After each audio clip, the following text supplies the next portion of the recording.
같이 날자고 해놓고 먼저 등을 돌린 건 인도네시아였습니다. 한국의 기술을 받고선 터키 중국과 손잡았죠. 우린 배신당했습니다. 조용히 깊게. 하지만 그날 밤 하늘 위엔 진짜만 날고 있었습니다. 실제로 양산된 건 KF-21 오직 한국뿐이었죠. 그리고 지금 세계는 인도네시아의 등을 돌리고 한국의 손을 잡고 있습니다. 도대체 무슨 일이 있었던 걸까요? 지금부터 그 놀라운 이야기 시작합니다. 본격적인 이야기 들어가기 전에 잠시만요. 인도네시아 배신에 대한 여러분의 생각을 댓글에 작성해주세요. 또한 이야기 들으시면서 기대가 되신다면 구독, 좋아요로 함께해주세요. 저는 조너선 헤일스입니다. F-35 프로그램에서 15년을 보낸 사람이죠. 그런 제가 2023년 봄 한국 공군 기지에 서 있었습니다. KF-21 프로젝트의 국제자문관으로 말이죠. 솔직히 처음엔 회의적이었습니다. 아시아의 작은 나라가 독자적으로 전투기를 개발한다? 미국인의 오만함이었겠죠. 하지만 그날 첫 시제기의 엔진이 점화되는 순간을 보았습니다. 굉음이 활주로를 가득 채웠습니다. 제 옆에 서 있던 인도네시아 기술자 아르만이 환호성을 질렀죠. 저도 모르게 박수를 치고 있었습니다. 30년 가까이 전투기를 봐왔지만 그 순간의 전율은 달랐습니다. 믿기지 않아요, 조너선. 아르만의 얼굴이 상기되어 있었습니다. 인도네시아에서 파견된 기술진 중 가장 유능한 친구였죠. 우리는 어깨를 맞대고 그 역사적인 순간을 지켜봤습니다. 그날 밤 김윤호 박사가 조용히 다가왔습니다. 60대의 그는 KF-21 개발의 실무 총책임자였죠. 과묵한 사람이었지만 그날만큼은 달랐습니다. 소주 한잔 하시겠습니까? 작은 식당에서 마주 앉았습니다. 김 박사는 잔을 채우며 말했죠. 20년 걸렸습니다. 처음엔 모두가 불가능하다고 했죠. 저는 소주잔을 들어 올렸습니다. 쓴맛이 목구멍을 타고 내려갔죠. 이 정도 기술이면 미국도 긴장하겠군요. 김 박사가 희미하게 웃었습니다. 겸손한 미소였지만 그 안에는 자부심이 서려 있었죠. 기술은 기술일 뿐입니다. 중요한 건 함께 만든다는 믿음이죠. 그때 저는 몰랐습니다. 그 함께라는 말이 얼마나 무거운 의미를 담고 있었는지 말이죠. 다음 날 아침 설계실로 향했습니다. 벽면 가득 KF-21의 도면이 붙어 있었죠. 한국 기술자들과 인도네시아 기술자들이 머리를 맞대고 토론하고 있었습니다. 국경도 언어도 장벽이 되지 않았죠. 아르만이 제게 다가왔습니다. 우리나라도 이제 서방 무기 체계의 일원이 되는 겁니다. 무슬림 국가로는 처음이죠. 그의 눈빛이 반짝였습니다. 단순한 기술 이전이 아니었죠. 그들에게는 자존심의 문제였습니다. 저는 창밖을 바라봤습니다. 활주로에는 KF-21 시제기가 햇빛을 받아 빛나고 있었죠. 세계에서 미국을 제외하고 독자적으로 전투기를 개발한 유일한 나라. 그 사실이 새삼 무겁게 다가왔습니다. 회의실에서 브리핑이 있었습니다. 프레젠테이션 화면에는 개발 일정이 빼곡히 적혀 있었죠. 2025년 양산, 2026년 실전 배치. 불가능해 보이는 일정이었지만 그들의 눈빛은 확신에 차 있었습니다. 우리는 단순히 전투기를 만드는 게 아닙니다. 김 박사가 말했습니다. 신뢰를 만드는 겁니다. 파트너와 함께 미래를 만드는 거죠. 그 순간 회의실에는 묘한 침묵이 흘렀습니다. 한국인들과 인도네시아인들이 서로를 바라봤죠. 그 눈빛 속에는 약속이 있었습니다. 함께 하늘을 만들겠다는 약속이요. 저녁이 되자 기지 내 숙소로 돌아왔습니다. 창밖으로 보이는 한국의 밤하늘은 맑았죠. 별들이 또렷하게 빛나고 있었습니다. 로키드 마틴에서 일할 때는 느끼지 못했던 감정이었습니다. 침대에 누워 천장을 바라봤습니다. 미국이 아닌 나라에서 미국이 아닌 기술로 미국과 경쟁할 전투기가 만들어지고 있었죠. 그것도 아시아의 두 나라가 손을 잡고 말입니다. 휴대폰이 울렸습니다. 미국 본사에서 온 메시지였죠. 진행 상황은 어떤가? 저는 잠시 고민하다가 답장을 보냈습니다. 예상보다 훨씬 인상적입니다. 그리고 덧붙였죠. 이들은 진짜입니다. 창밖에서 야간 비행 훈련을 하는 전투기 소리가 들려왔습니다. KF-21은 아니었지만 곧 그 소리의 주인공이 바뀔 거라는 생각이 들었죠. 한국이 만든, 아시아가 만든 전투기가 하늘을 가르는 날이 머지 않았습니다. 그때만 해도 저는 믿었습니다. 기술과 신뢰가 함께 날아오를 거라고 말이죠. 2024년 초 겨울이 끝나갈 무렵이었습니다. 저는 여전히 한국에 머물며 KF-21 프로젝트를 지켜보고 있었죠. 모든 것이 순조롭게 진행되는 듯 했습니다. 그날은 야근을 하고 있었습니다. 새벽 2시쯤이었을까요? 커피를 마시러 복도를 걷다가 서버실 불빛이 켜져 있는 걸 봤습니다. 이상했죠. 그 시간에 서버실에 있을 사람은 없었으니까요. 조심스럽게 문을 열었습니다. 그리고 멈춰섰죠. 아르만이 거기 있었습니다. 외장하드를 서버에 연결하고 있었죠. 화면에는 수많은 파일들이 복사되고 있었습니다. 아르만? 제 목소리에 그가 돌아봤습니다. 순간 그의 얼굴이 창백해졌죠. 하지만 곧 평정을 되찾았습니다. 조너선, 이건 백업 작업입니다. 인도네시아 팀 자료 정리하고 있었어요. 저는 그를 바라봤습니다. 1년 넘게 함께 일한 친구였죠. 하지만 그 순간 그의 눈동자가 흔들리는 걸 봤습니다. 새벽 2시예요? 시차 때문에 자카르타 본부에서 급하게 요청했습니다. 대화는 거기서 끝났습니다. 저는 돌아섰고 아르만도 곧 서버실을 나갔죠. 하지만 그날 밤의 불편한 감정은 쉽게 사라지지 않았습니다. 다음 날 아침 김윤호 박사를 만났습니다. 조심스럽게 어젯밤 일을 이야기했죠. 김 박사는 잠시 침묵하다가 말했습니다. 알고 있습니다. 저는 놀랐습니다. 김 박사가 이어서 말했죠. 모든 서버 접속은 기록됩니다. 우리도 지켜보고 있었어요. 그런데 왜? 파트너를 의심하고 싶지 않았습니다. 아직은요. 김 박사의 얼굴에는 씁쓸함이 묻어났습니다. 기술자의 순수함과 현실의 냉정함 사이에서 갈등하는 모습이었죠. 몇 주가 지났습니다. 이상한 일들이 연이어 일어났죠. 인도네시아 기술진 일부가 갑작스럽게 귀국했습니다. 공식적인 이유는 가족 사정이었지만 너무 많은 사람이 동시에 가족 사정이 생긴 건 이상했죠. 점심시간 구내 식당에서 한국 기술자들의 대화를 우연히 들었습니다. 인니팀 접근 권한이 제한됐대요. 왜요? 위에서 지시가 내려왔다는데 자세한 건 모르겠어요. 분위기가 변하고 있었습니다. 처음에 열정적인 협력 관계에 미묘한 균열이 생기기 시작했죠. 아르만을 다시 만난 건 일주일 후였습니다. 그는 평소보다 피곤해 보였죠. 커피를 마시며 마주 앉았습니다. 요즘 분위기가 이상해요. 그가 먼저 말했습니다. 예전처럼 자료를 공유해주지 않아요. 뭔가 경계하는 느낌이에요. 저는 그를 바라봤습니다. 그날 밤 서버실에서의 일을 떠올렸죠. 하지만 입을 열지 않았습니다. 아르만 혹시 본국에서 압력이 있나요? 그의 손이 멈췄습니다. 커피잔을 내려놓으며 한숨을 쉬었죠. 국방부에서 더 많은 기술 자료를 요구하고 있어요. 우리도 독자적으로 뭔가를 해야 한다고. 그래서 저도 모르겠어요, 조너선. 정말로. 그의 목소리에는 피로감이 묻어났습니다. 기술자로서의 양심과 국가의 요구 사이에서 갈등하는 모습이었죠. 그날 저녁 김윤호 박사가 저를 찾아왔습니다. 손에는 서류 뭉치가 들려 있었죠. 이걸 보십시오. 서류에는 서버 접속 기록이 빼곡히 적혀 있었습니다. 특정 시간대에 대용량 데이터가 외부로 전송된 흔적이 있었죠. 이게 전부는 아닙니다. 하지만 김 박사가 말을 멈췄습니다. 창밖을 바라보며 이어 말했죠. 기술은 복제할 수 있어도 신뢰는 못 복제하죠. 그 말이 가슴에 박혔습니다. 1년 넘게 함께 웃고 고민하며 만들어온 관계가 흔들리고 있었습니다. 방사청 관계자와의 비공식 회의가 있었습니다. 조용한 찻집에서였죠. 그는 낮은 목소리로 말했습니다. 공식적으로는 아무 일도 없습니다. 하지만 조치를 취하고 있어요. 어떤 조치인가요? 핵심 기술 접근을 단계적으로 제한하고 있습니다. 파트너십은 유지하되 리스크는 관리해야죠. 현실적인 판단이었습니다. 하지만 씁쓸했죠. 신뢰를 기반으로 시작한 프로젝트가 의심과 경계로 변질되고 있었으니까요. 마크 스톤을 만난 건 그 무렵이었습니다. 미국 국방부에서 파견된 관찰관이었죠. 그는 냉소적으로 웃으며 말했습니다. 기술 유출? 예상하지 못했나요? 순진하군요. 이건 파트너십입니다, 마크. 파트너십? 그가 코웃음을 쳤습니다. 방산에서 파트너십이라. 재밌는 농담이네요. 저는 반박하고 싶었습니다. 하지만 현실이 그의 말을 뒷받침하고 있었죠. 호텔로 돌아와 창밖을 바라봤습니다. 서울의 야경이 반짝이고 있었죠. 어딘가에서 아르만도 같은 밤하늘을 보고 있을 겁니다.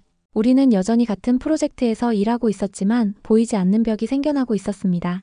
침대에 누워 천장을 바라봤습니다. KF-21은 계속 발전하고 있었습니다. 기술적으로는 성공을 향해 나아가고 있었죠. 하지만 그 이면에서 무언가가 조용히 무너지고 있었습니다. 신뢰라는 이름의 무언가가 말이죠. 2025년 5월 저는 뉴스를 보고 커피잔을 떨어뜨릴 뻔했습니다. 튀르키예와 인도네시아가 칸 전투기 48대 수출 계약을 체결했다는 소식이었죠. 언론은 떠들썩했습니다. KF-21의 파트너가 배신했다는 제목이 화면을 가득 채웠죠. 급하게 김윤호 박사에게 전화를 걸었습니다. 보셨습니까? 네, 봤습니다. 그의 목소리는 의외로 차분했습니다. 하지만 그 차분함 속에 깊은 실망이 묻어 있었죠. 어떻게 이럴 수가. 오늘 오후에 긴급회의가 있습니다. 오실 수 있나요? 회의실에 들어서니 무거운 침묵이 감돌고 있었습니다. 한국 방사청 관계자들과 개발팀 핵심 인원들이 모여 있었죠. 화면에는 칸 전투기의 족감도가 떠 있었습니다. 외형이 상당히 유사합니다. 누군가가 말했습니다. 맞았습니다. 칸의 디자인은 KF-21과 놀랍도록 닮아 있었죠. 시제기는요? 없습니다. 모형기만 있을 뿐이죠. 아이러니했습니다. KF-21은 이미 양산을 시작했는데 존재하지도 않는 전투기가 수출 계약을 맺었다니 말입니다. 일주일 후 자카르타 국제방산 박람회가 열렸습니다. 저는 그곳에 가야만 했죠. 직접 확인하고 싶었습니다. 전시장은 인파로 붐볐습니다. 터키 부스에는 거대한 칸 전투기 모형이 전시되어 있었죠. 사람들이 줄지어 사진을 찍고 있었습니다. 그때 익숙한 뒷모습이 보였습니다. 아르만이었죠. 그는 칸 모형기 앞에 서서 뭔가를 메모하고 있었습니다. 아르만. 제 목소리에 그가 돌아봤습니다. 순간 그의 얼굴이 굳었죠. 서로를 바라보는 몇 초가 영원처럼 느껴졌습니다. 조너선. 오랜만이네요. 그래요. 정말 오랜만이네요. 우리는 조용한 카페로 자리를 옮겼습니다. 마주 앉아 커피를 주문했죠. 예전처럼 편하게 대화를 시작할 수 없었습니다. 이게 무슨 일인가요, 아르만? 그가 한숨을 쉬었습니다. 피곤해 보였죠. 예전의 열정적인 모습은 찾아볼 수 없었습니다. 조너선, 이건 돈의 문제예요. 우린 지킬 수 없었어요. 무엇을 지킬 수 없었다는 거죠? 약속을요. KF-21 개발 분담금 우리 정부가 제때 내지 못했습니다. 그래서 그가 말을 멈췄습니다. 창밖을 바라보며 이어 말했죠. 다른 옵션을 찾아야 했어요. 터키가 좋은 조건을 제시했고 그래서 우리가 함께 만든 기술을 넘긴 건가요? 제 목소리가 높아졌습니다. 아르만이 고개를 숙였죠. 미안해요, 조너선. 정말로. 그 순간 누군가가 우리 테이블로 다가왔습니다. 마크 스톤이었죠. 여전히 그 특유의 냉소적인 미소를 띠고 있었습니다. 흥미로운 대화군요. 내가 끼어도 될까요? 그는 허락도 없이 자리에 앉았습니다. 아르만을 바라보며 말했죠. 그쪽이 한국을 믿은 게 실수였지. 미국이었다면 이런 일은 없었을 거요. 아르만이 불편한 표정을 지었습니다. 마크는 계속했죠. KF-21? 인상적이긴 하지만 결국 미국 기술 없이는 한계가 있어요. 엔진은? 레이더는? 핵심은 여전히 우리 것이잖아요. 저는 마크를 노려봤습니다. 하지만 그의 말을 완전히 부정할 수는 없었죠. 박람회장으로 돌아갔습니다. 인도네시아 부스도 둘러봤죠. 그들은 칸뿐만 아니라 프랑스의 라팔, 러시아의 수호이, 중국의 제이텐도 전시하고 있었습니다. 무기 백화점이군요. 제가 중얼거렸습니다. 한 나라가 이렇게 많은 종류의 전투기를 동시에 운용한다는 건 비효율적이었죠. 하지만 그들은 신경 쓰지 않는 것 같았습니다. 저녁 무렵 호텔에서 뉴스를 봤습니다. 인도네시아 국방부 대변인 바유가 인터뷰를 하고 있었죠. 우리는 다양한 옵션을 검토하고 있습니다. 전략적으로 유연한 나라만이 살아남는 법이죠. 그의 미소가 화면을 채웠습니다. 능글맞은 미소였죠. 신뢰나 파트너십 같은 단어는 그의 사전에 없는 것 같았습니다. 다음날 한국으로 돌아왔습니다. 공항에서 김윤호 박사가 기다리고 있었죠. 어떻게 봤습니까?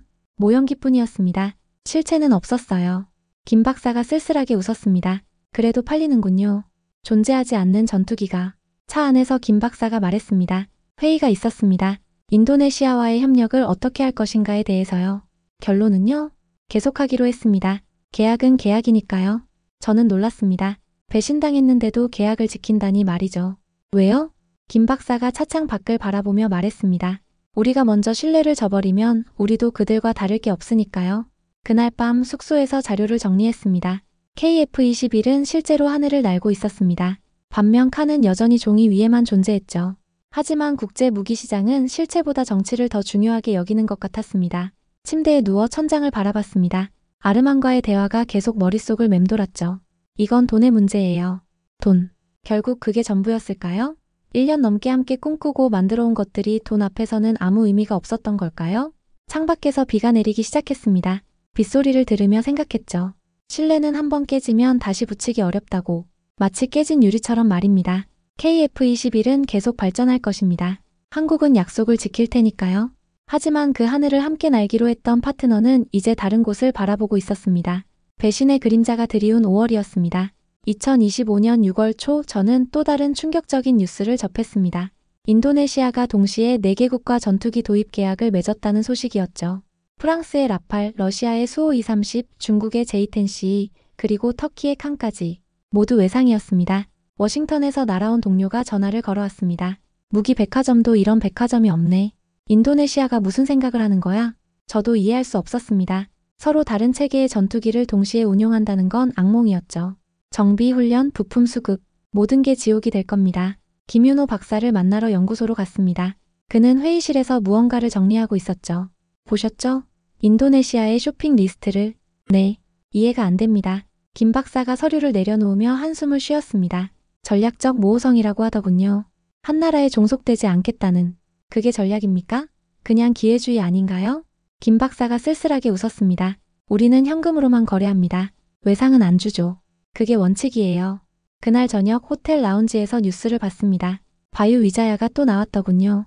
인도네시아 국방부 대변인인 그는 능글맞게 웃으며 말했습니다. 우리는 전 세계와 협력하고 있습니다. 다양성이 곧 강점이죠.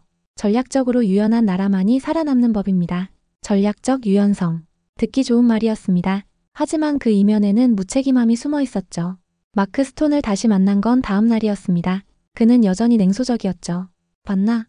저게 진짜 아시아식 비즈니스야. 모두와 친구가 되고 아무도 믿지 않는 거지. 한국은 다릅니다. 그래서 손해를 보고 있잖아. 반박하고 싶었지만 할 말이 없었습니다. 실제로 한국은 약속을 지키느라 손해를 보고 있었으니까요. 며칠 후 흥미로운 정보를 입수했습니다. 인도네시아가 맺은 계약들의 상세 내용이었죠. 믿기 어려웠습니다. 총 구매 대수를 합치면 300대가 넘었습니다. 인도네시아 공군 전체 규모의 3배였죠. 이건 불가능해요. 제가 보고서를 검토하며 중얼거렸습니다. 모든 계약을 이행할 수 없을 겁니다. 돈도 없고 운용할 능력도 없어요. 그때 깨달았습니다. 이건 진짜 구매가 아니었죠. 정치적 제스처였습니다. 모든 나라를 상대로 카드를 흔들며 이익을 취하려는 전략이었죠. 한국 방사청 관계자와의 비공식 만남이 있었습니다. 그는 씁쓸하게 말했죠. 우리만 바보가 된 것 같습니다. 원칙을 지킨다고 고집하다가. 그래도 KF-21은 실제로 날고 있지 않습니까? 맞습니다. 우리는 만들었고 그들은 팔았죠. 아직 존재하지도 않는 걸. 그날 밤 자료를 정리하다가 흥미로운 분석을 발견했습니다.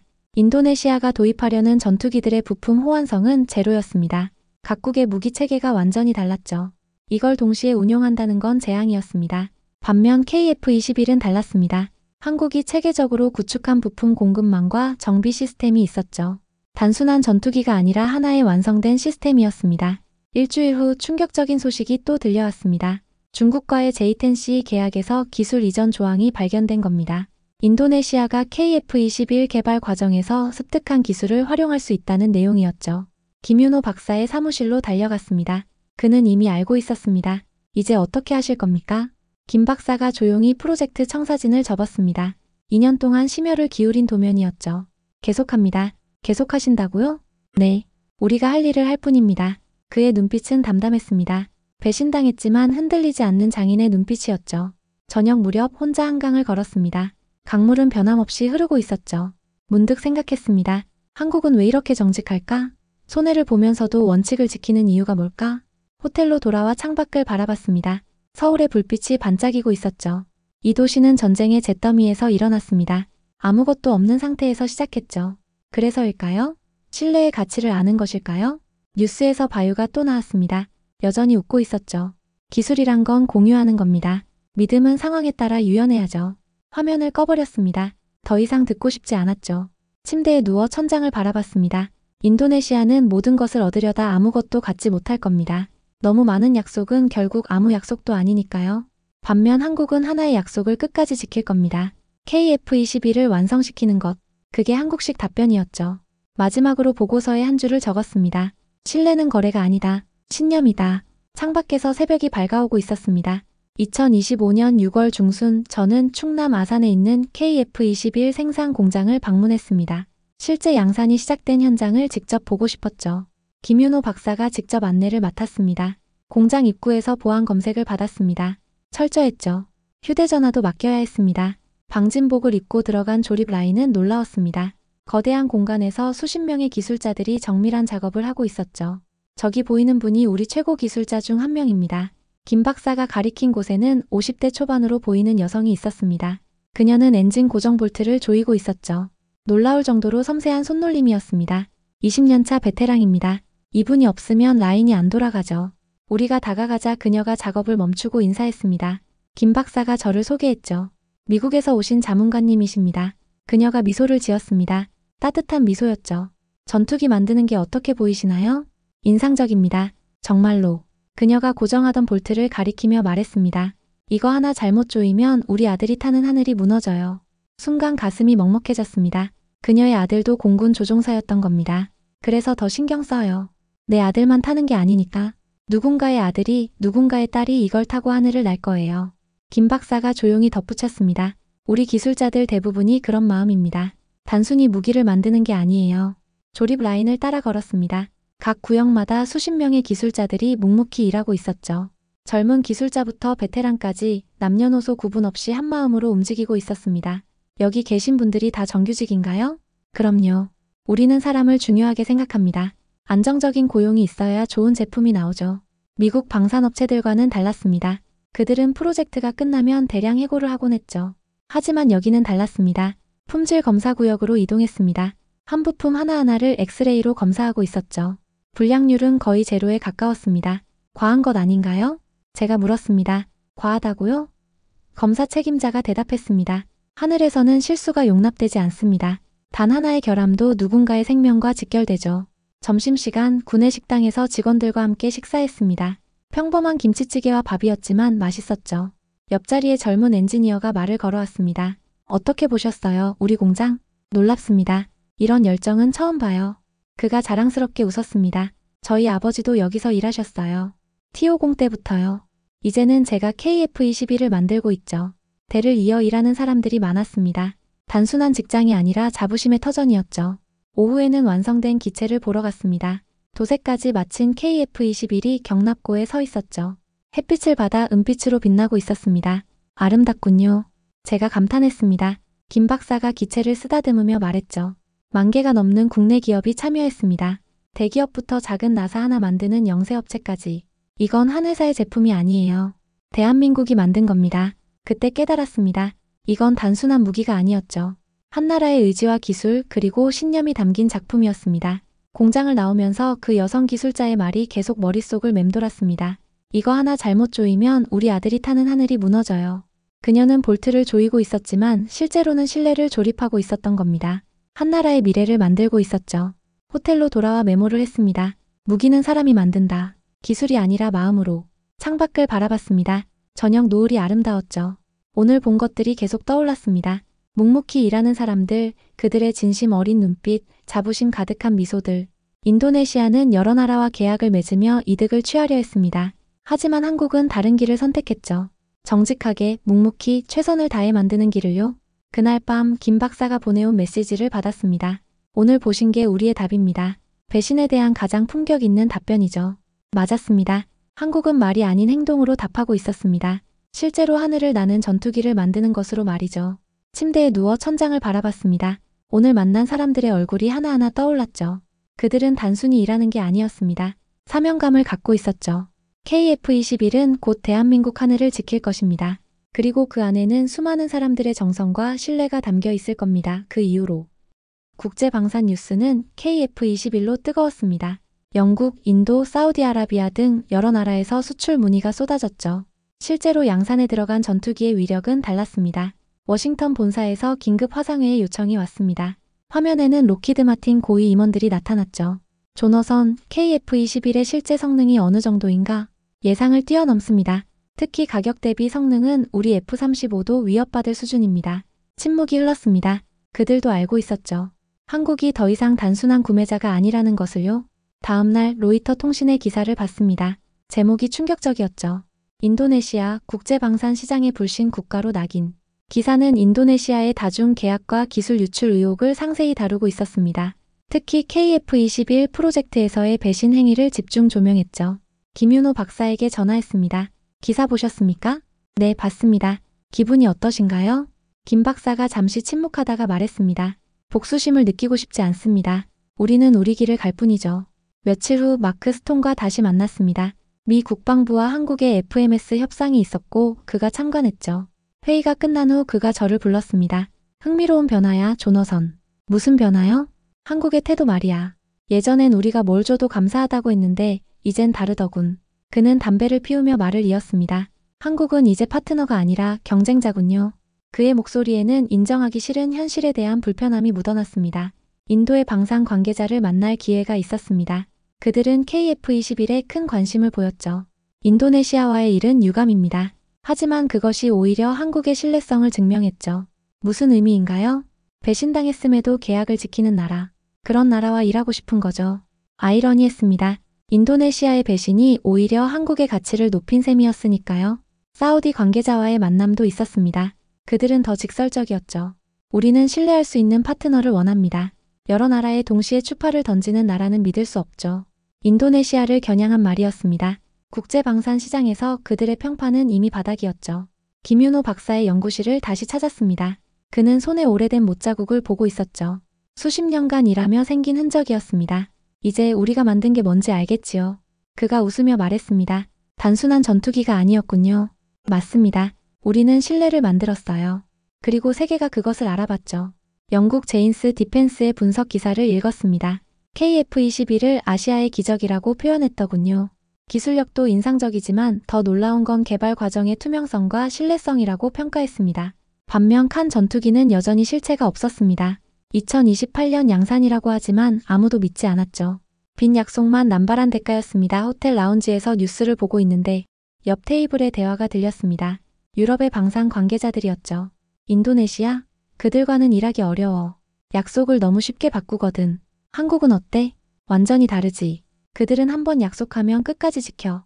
저도 모르게 입가에 미소가 지어졌습니다. 세계가 알아보고 있었던 겁니다. 그날 밤 보고서를 정리했습니다. KF-21의 성공 요인을 분석하는 내용이었죠. 기술력, 가격 경쟁력, 그리고 신뢰. 마지막 단어에 밑줄을 그었습니다. 창밖을 바라봤습니다. 서울의 밤은 여전히 밝았죠. 이 도시의 사람들은 묵묵히 일하고 있을 겁니다. 내일의 KF-21을 만들면서 말이죠. 침대에 누워 천장을 바라봤습니다. 인도네시아는 모든 것을 얻으려다 가장 중요한 것을 잃었습니다. 신뢰라는 자산을요. 반면 한국은 손해를 보면서도 신뢰를 지켰고 결국 더 큰 것을 얻었죠. 마지막으로 메모했습니다. 신뢰는 한번 잃으면 되찾기 어렵다. 하지만 한번 쌓으면 영원히 빛난다. 세계는 기억할 것입니다. 누가 진짜를 만들었고 누가 신뢰를 팔았는지를요. 2025년 6월 말에 어느 새벽 저는 예상치 못한 이메일을 받았습니다. 발신자는 아르만이었죠. 자카르타 박람회 이후 처음이었습니다. 제목은 단순했습니다. 미안해 친구여. 메일을 열었습니다. 길지 않은 내용이었지만 무게는 천근만근이었죠. 조너선, 우리가 처음 만났던 날을 기억하나? 2023년 봄 한국 공군 기지에서. 그때 우리는 꿈을 공유했지. 아시아가 함께 만드는 하늘을. 하지만 우린 하늘을 설계했지만 바닥에서 무릎 꿇었어. 미안해. 정말로. 화면을 보며 한참을 앉아 있었습니다. 분노도 연민도 씁쓸함도 동시에 밀려왔죠. 커피를 내려 마시며 창밖을 바라봤습니다. 서울의 새벽은 고요했습니다. 책상 서랍을 열었습니다. 거기엔 2023년에 찍은 사진이 있었죠. KF-21 설계실에서 찍은 단체 사진이었습니다. 한국 기술자들과 인도네시아 기술자들이 함께 웃고 있었죠. 아르마는 제 옆에서 V자를 그리고 있었습니다. 사진을 들고 한참을 바라봤습니다. 그때는 모두가 진심이었죠. 적어도 그 순간만큼은요. 하지만 시간은 많은 것을 바꿔놓았습니다. 라이터를 꺼냈습니다. 주저하지 않았죠. 사진 모서리에 불을 붙였습니다. 종이가 타들어가며 연기가 피어올랐습니다. 웃고 있던 얼굴들이 하나둘 불길 속으로 사라졌죠. 신뢰는 계약보다 무겁다. 제가 중얼거렸습니다. 타다 남은 재를 쓰레기통에 털어냈죠. 김윤호 박사에게 전화했습니다. 이른 아침이었지만 그는 이미 연구실에 있었죠. 아르만에게서 메일을 받았습니다. 그랬군요. 사과했습니다. 미안하다고요. 김 박사가 잠시 침묵했습니다. 용서하시겠습니까? 용서요? 저는 잠시 생각했습니다. 용서할 것도 하지 않을 것도 없습니다. 그저 지나간 일일 뿐이죠. 현명한 선택입니다. 전화를 끊고 다시 메일을 읽었습니다. 답장을 쓸까 고민했지만 그만뒀죠. 어떤 말도 의미가 없을 것 같았습니다. 점심 무렵 한강공원을 걸었습니다. 사람들이 평화롭게 산책하고 있었죠. 문득 생각했습니다. 이들은 알아요? 그들의 평화로운 일상을 지키기 위해 얼마나 많은 사람들이 노력하고 있는지를요. 벤치에 앉아 커피를 마셨습니다. 아르만과 함께 마셨던 커피가 떠올랐죠. 그때 우리는 기술과 미래에 대해 열정적으로 토론했습니다. 서로의 나라가 함께 성장할 거라고 믿었죠. 하지만 현실은 달랐습니다. 기술은 공유할 수 있어도 가치관은 공유하기 어려웠던 겁니다. 저녁 무렵 호텔로 돌아왔습니다. 책상 위에는 타다 남은 사진의 제가 아직 남아있었죠. 창문을 열고 바람에 날려보냈습니다. 쟤는 서울의 밤하늘로 흩어져 사라졌죠. 그날 밤 보고서를 작성했습니다. KF-21 프로젝트의 교훈에 대한 내용이었죠. 기술적 성공과 파트너십의 실패, 그 대조적인 결과에 대해 썼습니다. 배신은 상처를 남긴다. 하지만 그 상처가 우리를 더 강하게 만든다. 한국은 배신당했지만 무너지지 않았다. 오히려 혼자서도 갈 수 있다는 것을 증명했다. 창밖을 바라봤습니다. 별이 보이지 않는 도시의 밤하늘이었지만 어딘가에서는 KF-21이 그 하늘을 지키고 있을 겁니다. 아르만도 지금쯤 자카르타의 밤하늘을 보고 있을까요? 그도 후회하고 있을까요? 아니면 이미 잊었을까요? 침대에 누워 천장을 바라봤습니다. 타버린 사진 속 얼굴들이 계속 떠올랐죠. 그들도 한때는 진심이었을 겁니다. 하지만 진심도 때로는 현실 앞에서 무너지는 법이죠. 마지막으로 일기에 적었습니다. 오늘 과거를 태웠다. 미련도 분노도 함께 태웠다. 이제 남은 건 교훈뿐이다. 신뢰는 주는 것이 아니라 지키는 것이라는 교훈. 새벽 2시 잠이 오지 않아 다시 일어났습니다. 아르만의 메일을 다시 읽었죠. 그리고 짧은 답장을 보냈습니다. 나도 기억해. 좋은 시절이었지. 행운을 빈다. 그게 전부였습니다. 더 이상의 말은 필요 없었죠.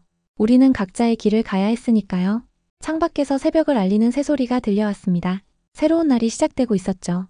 2025년 6월 말 저는 KF-21 실전 배치 1단계 가동 현장에 있었습니다. 대한민국 공군 기지에서 역사적인 순간이 펼쳐지고 있었죠. 1호기가 공식적으로 인도되는 날이었습니다. 활주로에는 은빛으로 빛나는 KF-21이 서 있었습니다. 실제 양산기였죠. 더 이상 시제기가 아니었습니다. 꿈이 현실이 된 순간이었죠. 김윤호 박사가 제 옆에 서 있었습니다. 그의 얼굴에는 감격스러움이 묻어났죠. 해냈습니다. 정말로 해냈어요. 축하합니다, 박사님. 악수를 나눴습니다. 그의 손은 거칠었지만 따뜻했죠. 수십 년간 이 꿈을 위해 일한 손이었습니다. 인도식이 끝난 후 국제 언론과의 기자회견이 있었습니다. 저도 참관했죠. 한 기자가 물었습니다. 인도네시아와의 협력은 어떻게 되나요? 방사청 관계자가 담담하게 답했습니다. 계약은 유효합니다. 우리는 약속을 지킬 것입니다.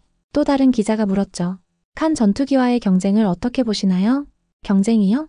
우리는 이미 하늘을 날고 있습니다. 간단하지만 강력한 답변이었습니다. 실체 없는 약속과 실제 날고 있는 전투기. 그 차이는 명확했죠. 기자회견이 끝난 후 마크 스톤이 다가왔습니다. 그의 표정은 복잡했죠. 인정하고 싶지 않지만 인상적이야. 이제 믿으시나요? 한국이 진짜를 만들 수 있다는 건 믿어. 하지만 그가 말을 멈췄습니다. 자존심이 허락하지 않는 모양이었죠. 그날 오후 국제방산 뉴스들이 쏟아졌습니다. 미국, 인도, 사우디 등 주요국 언론들이 일제히 보도했죠. 특히 눈에 띄는 문장이 있었습니다. 인도네시아는 방산 공동개발 파트너로서 위험 요소가 크다. 반면 한국에 대한 평가는 정반대였습니다. 신뢰할 수 있는 파트너, 약속을 지키는 나라, 기술과 신의를 함께 갖춘 국가. 역설적이었습니다. 배신당한 나라가 오히려 신뢰받게 된 것이죠. 저녁 무렵 보고서 작성을 위해 호텔로 돌아왔습니다. 이번 프로젝트를 통해 배운 모든 것을 정리해야 했죠. 노트북을 열고 타이핑을 시작했습니다. 그때 뉴스에서 또 다른 소식이 들려왔습니다. 칸 전투기는 여전히 시제기도 없이 2028년 양산이라는 발표만 반복하고 있었죠. 허상에 불과했습니다. 보고서의 마지막 장을 쓰기 시작했습니다. 오랜 고민 끝에 제목을 정했죠. 신뢰의 무게 KF-21이 우리에게 가르쳐준 것. 그리고 본문을 써내려갔습니다.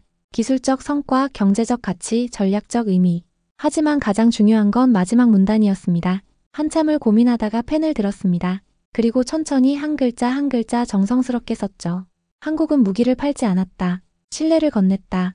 그리고 인도네시아는 그 신뢰를 팔았다. 펜을 내려놓고 문장을 다시 읽었습니다. 이 프로젝트의 모든 것이 이 한 문장에 담겨 있었죠. 창밖을 바라봤습니다. 서울의 밤하늘 어딘가에서 KF-21이 비행하고 있을 겁니다. 실제로 날고 있는 전투기, 실제로 지켜지는 약속, 실제로 빛나는 신뢰. 김윤호 박사에게 메시지를 보냈습니다.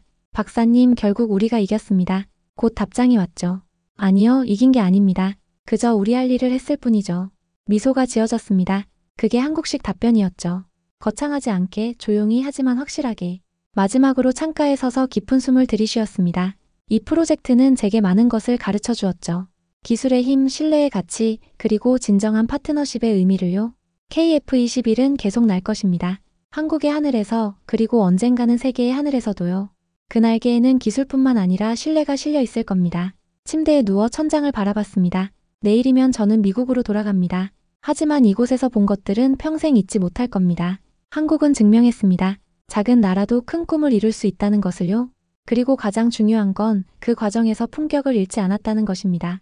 새벽 2시 보고서를 최종 검토했습니다. 마지막 문장이 계속 눈에 들어왔죠. 한국은 무기를 팔지 않았다. 신뢰를 건넸다. 그래요, 그게 전부였습니다. 그리고 그것만으로도 충분했죠. 저는 조너선 헤일스입니다. 그리고 저는 목격했습니다. 신뢰가 하늘을 나는 순간을요. 여기까지 시청해주셔서 정말 감사합니다. 당신의 댓글 하나가 다음 감동을 만듭니다. 구독, 좋아요 잊지 마세요.